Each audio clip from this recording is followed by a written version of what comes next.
Growing up, I had dreams and aspirations, but always felt like the kid that didn't fit in. For the most part, I wasn't a bad kid, but when I made the transition into adulthood, I turned to the streets for guidance. This led to getting locked up in juvenile hall, doing time in CYA, and eventually a 120-month sentence in federal prison. I had a lot of time to think and reflect during my federal sentence, so I share with you what I learned, hoping I can positively influence someone else's life with Prison Talk. Getting down fresh out. You know, I like to keep you guys laced up. And had a question from one of our viewers, and it was Big Herc. What is the one thing in prison that brings all the inmates together? And the one thing that brings all the inmates together is the food. When you talk about prisons locking it down and inmates refusing to go to the chow hall, you're talking about a unified protest against the treatment of the inmates in regards to their nutritional consumption. And I've seen how they played with the food at multiple institutions to kind of monitor the behavior in a microcosm. And when I seen how they played with the food during the last situation, when they wanted to basically shut down the world, they played games with the nutrition. Now, the thing about food consumption, especially in prison, that's your last hurrah. You know, eating good food is the only thing that gives you any sense of pleasure or feeling of self, because you don't have your family, you don't have, access to sex, you have guys who do drugs in there to escape, but food that's your fork high. That's where you get your endorphins, going, as far as maybe bringing back a memory of eating somewhere, even though it's not comparable. But food is what people look forward to. It's almost like you're trained like an animal when they, chow, and everybody goes running, and you know it in the morning, you know it in the afternoon, you know it at dinner. And in certain days they have chicken day, or they have burger day, or they have eggs and pancake day. And so they train you. And when they start taking away certain things, or they start playing with the food, people get disrupted in the routine, and that's the only thing they have to look forward to. And when it gets bad enough, they will unite the shot callers and they will lock it down. And then the warden will come in and typically take away a privilege or two, and that will lead to some type of shakedown in the cells, where they go through and they just tear up your shit. You're eating stale bologna sandwiches, old cartons of milk, rotten fruit, and it allows them to also shift inmates they want to get out of there. Justifiably, they can say it's on a disciplinary transfer. And so these are all the games they play, but it's all, you see how it's layered? They play with the food, then they can get these guys out of here, or maybe move some guys because of the lockdown. You don't know who's being moved because you're locked down. Give you shitty food, you're weak. Psychologically, you're on survival mode, because now you can't get on the phone. You're thinking about food, and you're hungry, and some guys don't have food in their lockers. There's a bunch of elements in there. But this is the same shit they do on the street, man. The same bullshit these governors were doing to us on the street. You go to certain grocery stores, they're out of meat. There's no chicken. You go and get 2 packs of any type of meat, chicken or beef, and then you only could walk this way and go there, and you had to do this and do that, and then people weren't able to go in if you didn't follow this rule. It's the same bullshit, man. You guys got to realize that the only way to get around this on the street is to unite.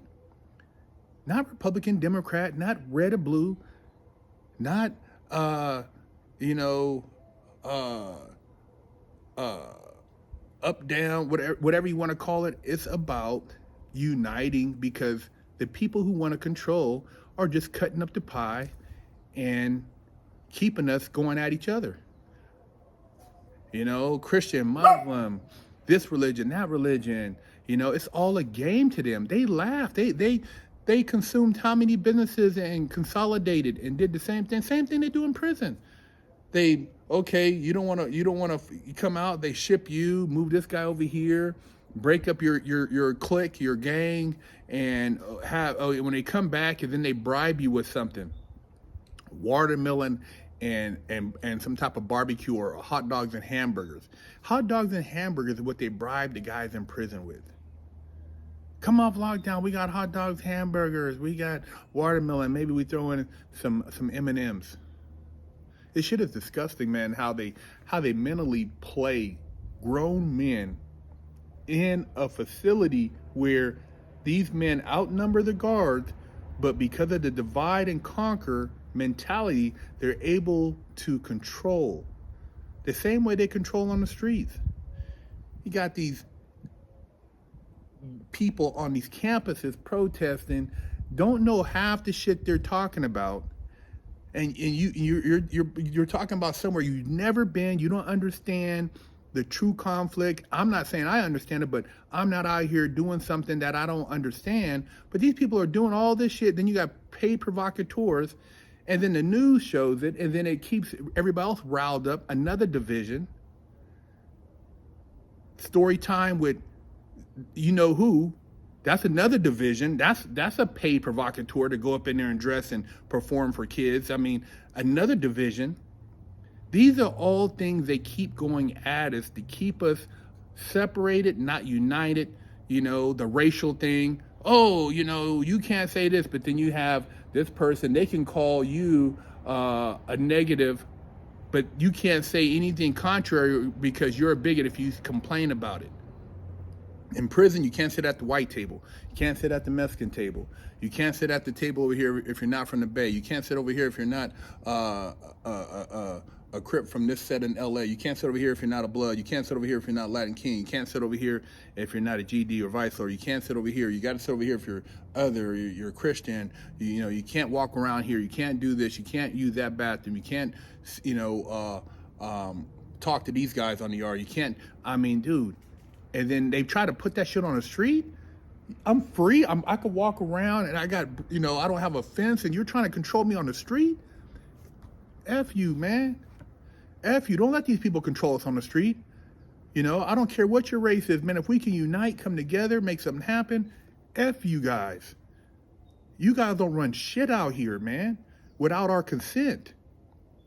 Stop consenting and letting these people divide us, man. Stop letting these people tell us what we should believe in and what we shouldn't believe in and how we're supposed to operate. And man, these people don't run shit. Look at what the farmers did in Europe and Paris and some of these countries where they were trying to tell them they couldn't farm this. Now they're trying to make us eat all this bullshit. You know, they want to break us down. Soy milk, biological meat, fake cheese, save the planet, while you're consuming everything, private jets, 10,000 square feet, multiple homes. You're enjoying all these, eating the best steaks and all this stuff, but you want us to eat, God, some damn bugs and some fake meat and basically drink beverages that convert testosterone into estrogen. You want everybody to be weak. Nah, man. Get your nutrients up, get your body up, get your mind up, and get around some people who could think outside the box and see that it's bigger, you know, than what's going on. Because if it wasn't, think about this, right? You talk about Republican, Democrat, red and blue, and all we hear is talk. See these people, oh man, we got to do this. Why ain't they doing it? Really, when you talk about if there's a fire going on and literally the city is on fire burning, are you going to vote to save a city that's on fire? Or are you going to just say, you know what, this is the proclamation, we're rolling? What are you going to do? Because the people who are supposed to be on your team and they're still sitting there and they're watching the burning going on, how are they really any different than the people who are advocating the burning? What's the difference? You see what I'm saying? It's like going to your abuser and the person who you're saying that this other person's abusing you, but then that person knows that person and they play golf together, and then when you tell them, they go back and after they get through playing golf, they whoop your ass again. You're not getting no relief, because that same person you're confiding in is the same person that's engaging indirectly in the same abuse through their acquiesce. Wake up, man. This is no different than them trying to operate a prison without the prison walls. But they got the wardens, they got the governors. It's the same shit, man. You guys don't see it? I seen it with the food. I would go to my local grocery store and see that there was nothing on the shelf, but they were serving all this garbage food, processed shit, all this. But there would only be a couple packets of meat. I drive over the hill into the nice, affluent neighborhood, and man, people walking around normal. They were buying all the meat they wanted, with nobody telling them what to do. Stop letting these people tell you what to do, man. They're not your warden. Think. That person right there that you calling the enemy could possibly be your ally in a situation that could help both of you guys. I'm not on no racist bullshit. I'm not on no divide bullshit. Yeah, I see certain things, and because of how I feel certain issues are, it's things that the average person would want to. Protect your kids, have the right to make choices for your family, live in a non-criminal crime environment. You don't want people running up in your house. You don't want people hurting your kids. People have gotten so out of control where they think that there's no consequence for their actions. There's got to be some wig splitting going on somewhere. But we have to unite first to see that the game plan is to have us all corralled, and then the rest of the world is theirs. And we sit here like on some prison city and be happy owning nothing, basically renting, eating shit food with no automobile, and at any given time they could shut your power off and you're trapped, but they are doing everything they want to do. Airplanes flying on gas, they're taking trains, whatever they want to do, but you're sitting here eating shit food. You're weak because you've been eating garbage, and now you have no fight. You have no fight. Fight meaning you're mentally, you're weak. You're too consumed with just trying to get some strength with your nutrients. It's no different, man. It starts with what you consume, and that's why they want to control the food. And that's what they did in this last situation. And from there, it turns into race, religion, gangs, same shit. Why do you think they got red and blue? Crip and blood. Congress is gang banging. They banging. But see, they break bread together. At the end of the day, they on the same team. They both trading the same stocks. They both making the same money. They all multi-millionaires. And you out here fighting over crumbs, and they got you believing money ain't important, but everything they do is about money. Prisons is about money. Divide and conquer is about money. Racism is about money. No racism, you don't have all these different caucuses. You don't have all these different advocacy groups. No homeless, a lot of these people are unemployed.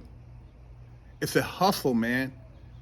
Are you going to wake up, or are you going to still let the warden divide and conquer you and let a handful of guards, so-called administrators, policy pushers, run you on these streets?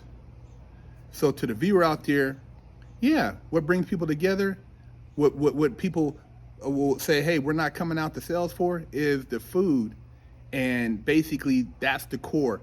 And that's what they play with here. But if you look at the big picture, we all need to come together, because it's not about where you're from, what color your skin is, what religion you believe in. It's about having the freedoms and God-given inherent rights to do what the F you want to do when you want to do it, and to take care of your family. And God damn it, if you want to make money, that's your prerogative. If the other person wants to sit there and shit on themselves and do drugs, that's their prerogative. It's not a universal income. Not everybody's getting what you got, because you got to work for it. But we have to see the big picture, and the ones of us who do want to work for it, we need to come together and make it happen. And stop letting these people tell us that we'll be happy owning nothing and sitting around when they tell us to sit down. No, you go sit down. Big Herc 916, getting down fresh out. Go to freshoutseries.com, pick you up some merch, and man, look, take care of your body, take care of your mental health, and spiritually, we're in a deep battle right now. So, hey man, spiritually,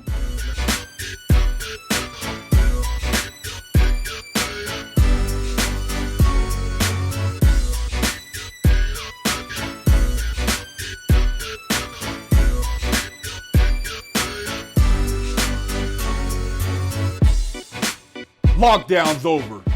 Get your yard time in. But smelly ball sack and a funky hoo-ha. Big Herc said, wash that ass. Pick you up a t-shirt at freshoutseries.com.